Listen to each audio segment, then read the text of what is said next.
नमस्कार शेतकरी बांधवांनो, मी अजित आणि आपण पाहताय कृषी प्रवास, शेतकऱ्यांच्या हक्काचा आवाज।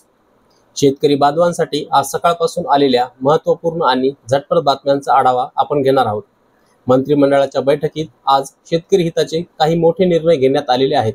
तसेच बाजारभाव, हवामान अंदाज, कर्जमाफीच्या घडामोडी, नमो किसान योजनेच्या हप्त्याचे अपडेट्स हे सगळं या एका व्हिडिओमध्ये मिळणार आहे।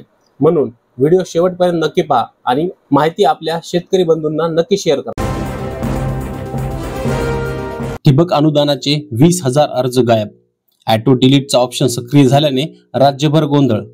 महाडीबीटी मधील आधीची लॉटरी पद्धत रद्द करून प्रथम येणाऱ्यास प्रथम प्राधान्य तत्व घाईघाईने लागू करणाऱ्या सरकारी यंत्रणेने राज्यातील शेतकऱ्यांची झोप उडवली आहे। कारण ठिबक अनुदानासाठी शेतकऱ्यांनी भरलेले 20,000 अर्ज आता संगणकीय प्रणालीमधून गायब झालेले आहेत। देशात सरासरी पाऊसमान, वितरण मात्र असमान। काही राज्यात मुसळधार तर काही ठिकाणी कमतरता। यंदाच्या मान्सून हंगामात भारतात आतापर्यंत सरासरी पर्जन्यमान नोंदवले गेले आहे।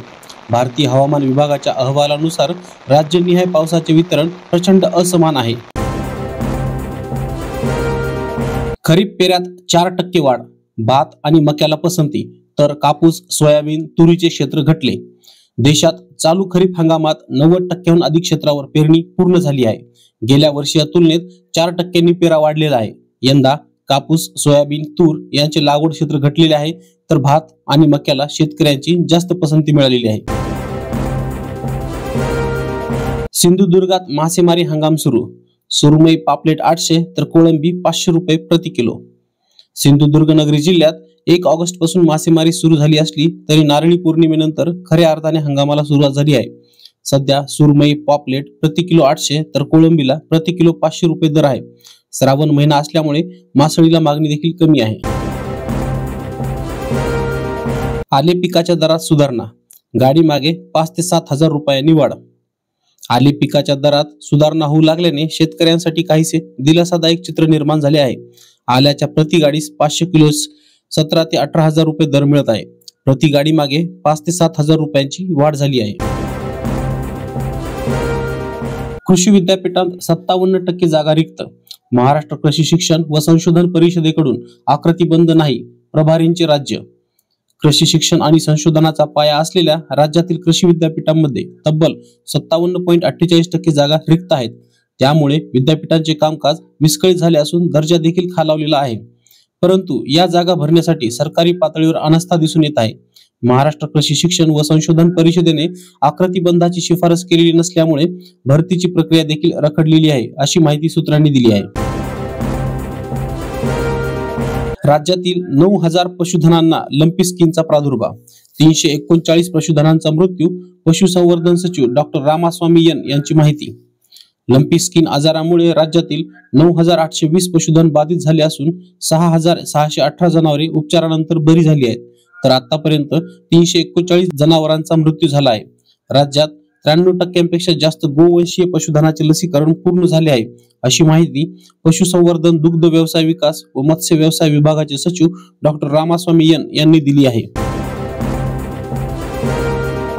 नितीन गडकरी यांना आबासाहेब वीर पुरस्कार। किसन वीर सहकारी साखर कारखान्याच्या वतीने देण्यात येणारा प्रतिष्ठित आबासाहेब वीर सामाजिक पुरस्कार 2025 यावर्षी रस्ते वाहतूक आणि महामार्ग मंत्री नितीन गडकरी यांना जाहीर करण्यात आला आहे। या पुरस्काराची घोषणा कारखान्याचे अध्यक्ष प्रमोद शिंदे यांनी केली आहे। राज्यात वाढणार पावसाचा जोर, पूर्व विदर्भात ऑरेंज अलर्ट, इतरत्र जोरदार पावसाची शक्यता। उन्हाचा चटका आणि उकाड्याने हैराण झाल्यानंतर आता दिलासा मिळण्याची चिन्हे आहेत। बंगालच्या उपसागरातील संभाव्य कमी दाब प्रणालीमुळे राज्यात पावसाचा जोर वाढण्याची शक्यता आहे। पूर्व विदर्भात मुसळधार पावसाची शक्यता असल्याने दक्षतेचा इशारा म्हणजेच ऑरेंज अलर्ट देण्यात आलेला आहे, तर उर्वरित राज्यात काही ठिकाणी विजांसह जोरदार पावसाची शक्यता असल्याने सतर्कतेचा इशारा दिलेला आहे। पीक विमा परतावा मंजुरीत लोहा कंधारला ठेंगा, 2 तालुक्यांना मिळाला केवळ 3.5 कोटींचा परतावा। केंद्र शासनाने सोमवारी वितरित करण्यात आलेल्या विमा परताव्यात लोहा कंधार विधानसभा क्षेत्रात सर्वात कमी म्हणजेच 3,51,00,000 रुपये विमा मंजूर झाला आहे। दुसरीकडे नायगाव मतदारसंघात 23 कोटी, हदगाव मतदारसंघात 20 कोटी, किनवटमध्ये 15 कोटी, मुखेडमध्ये 14 कोटी, भोकर 4 कोटी, तर शहरीकरण झालेल्या दोन्ही नांदेड मतदारसंघात 2 कोटीचा परतावा मंजूर झाला आहे. परभणीत 8 कृषी केंद्रांचे विक्री परवाने निलंबित. किरकोळ किमतीपेक्षा जास्त दराने विक्री करणे, साठा नोंदवही अद्ययावत न ठेवणे, अवैध साठा व विक्री करणे आदी कारणांसह अनियमितता गैरव्यवहार आढळून आल्याप्रकरणी परभणी जिल्ह्यातील 2 कृषी केंद्रांचे बियाणे विक्री परवाने आणि 6 कृषी केंद्रांचे रासायनिक खत विक्री परवाने 7 ते 30 दिवसांकरिता निलंबित करण्यात आले आहेत, अशी माहिती जिल्हा अधीक्षक कृषी अधिकारी दौलत चव्हाण यांनी दिली आहे. कृषी संजीवनी प्रकल्पांतर्गत सूक्ष्म नियोजन पाणी ताळेबंद अपूर्ण. परभणीतील 8 तालुक्यातील 78 गावांचे नियोजन रेंगाळले. नानाजी देशमुख कृषी संजीवनी प्रकल्प टप्पा क्रमांक 2 मध्ये परभणी जिल्ह्यातील 9 तालुक्यातील 173 गावांची निवड झाली आहे. त्यापैकी 95 गावांचे सूक्ष्म स्तर नियोजन MLP व पाणी ताळेबंद वॉटर बजेट पूर्ण झाले आहे, परंतु अद्याप 8 तालुक्यातील 78 गावांचे सूक्ष्म स्तर नियोजन आणि पाणी ताळेबंद अपूर्ण आहे. जिल्ह्यातील अनेक गावांचे नियोजन रेंगाळल्यामुळे शेतकऱ्यांना विविध घटकांचा लाभ देण्यासाठी आवश्यक ग्राम विकास आराखडे तयार करण्याची प्रक्रिया लांबणीवर पडली आहे. शेतकऱ्यांची स्थिती सुधारली तरच प्रगती. केंद्रीय मंत्री नितीन गडकरी यांचे प्रतिपादन. प्राच बायोव्हर्सचा उपक्रम सोहळा. गाव, मजूर आणि शेतकरी वर्गाची स्थिती सुधारली तरच भारत प्रगत होईल, असे स्पष्ट मत केंद्रीय रस्ते वाहतूक आणि महामार्ग मंत्री नितीन गडकरी यांनी व्यक्त केले. पावसाअभावी भाजीपाला शेतीला फटका. कांदा, केळी, कलिंगड लागवडीवर परिणाम होण्याची शक्यता. खानदेशात पाऊसमान कमी झाले आहे, त्यामुळे कांदा लागवड, केळी लागवडीस पुढे फटका बसू शकतो. तसेच अन्य भाजीपाला पिकांच्या शेतीसमोरही अडचणी तयार होतील, अशी स्थिती आहे. कांदा प्रश्नी खासदारांचे संसदेसमोर आंदोलन. केंद्र सरकारच्या कांदा विरोधी धोरणावर निशाणा. कांद्याच्या माळा घालून निदर्शने आणि घोषणाबाजी. केंद्र सरकारच्या माध्यमातून होणाऱ्या कांदा खरेदीमधील भ्रष्टाचार आणि दरात झालेली मोठी घसरण या मुद्द्यावर राज्यातील महाविकास आघाडीच्या खासदारांनी दिल्लीत संसदेसमोर आंदोलन केले. यावेळी खासदारांनी घोषणाबाजी करत संसदेचा परिसर दणाणून सोडला. मोकळ्या कांद्यांचा लिलाव सुरू न केल्यास आंदोलन. श्रीरामपूरला सहाय्यक निबंधकांना शेतकरी संघटनांचे निवेदन.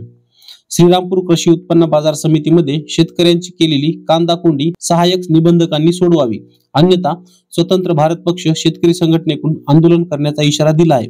कार्यकर्त्यांनी याबाबत सहाय्यक निबंधकांना पत्र दिले आहे. 3 महामंडळांच्या जामीन अटी शिथिल. शासन हमीसही मुदतवाढ. महात्मा फुले मागासवर्ग विकास महामंडळ, संत रोहिदास चर्मोद्योग व चर्मकार विकास महामंडळ, साहित्यरत्न लोकशाहीर अण्णाभाऊ साठे विकास महामंडळ यांच्या विविध योजना अंतर्गत कर्ज प्रकरणातील जामीनदाराबाबतच्या अटी आणि शर्तींमध्ये सुधारणा करण्यास मंत्रिमंडळ बैठकीत मान्यता देण्यात आली आहे. तसेच महामंडळांना देण्यात येणाऱ्या शासन हमीस 5 वर्षांची मुदतवाढ देण्यासही मान्यता दिलेली आहे. पोलीस दलात 15,000 पदे भरणार. 2 भरतीत वयोमर्यादा ओलांडलेल्यांना संधी मिळणार. महाराष्ट्र पोलीस दलातील शिपायांची 15,000 पदे भरण्यात येणार आहेत. त्याकरिता 2024-25च्या पोलीस शिपाई भरती प्रक्रियेस मंगळवारी मंत्रिमंडळ बैठकीत मान्यता देण्यात आलेली आहे. धान्य दुकानदारांच्या मार्जिनमध्ये वाढ. राज्यातील सार्वजनिक वितरण व्यवस्थेअंतर्गत शिधापत्रिका धारकांना अन्नधान्य व साखरेची वाट करणाऱ्या रास्त भाव दुकानदारांच्या मार्जिनमध्ये क्विंटल मागे 20 रुपयांची वाढ करण्याचा निर्णय मंगळवारी मंत्रिमंडळ बैठकीत घेण्यात आलेला आहे. त्यामुळे आता दुकानदारांना क्विंटल मागे 20 रुपयाची वाढ मिळाल्याने यापूर्वीच्या 150 रुपयांऐवजी 170 रुपये मार्जिन मिळणार आहे.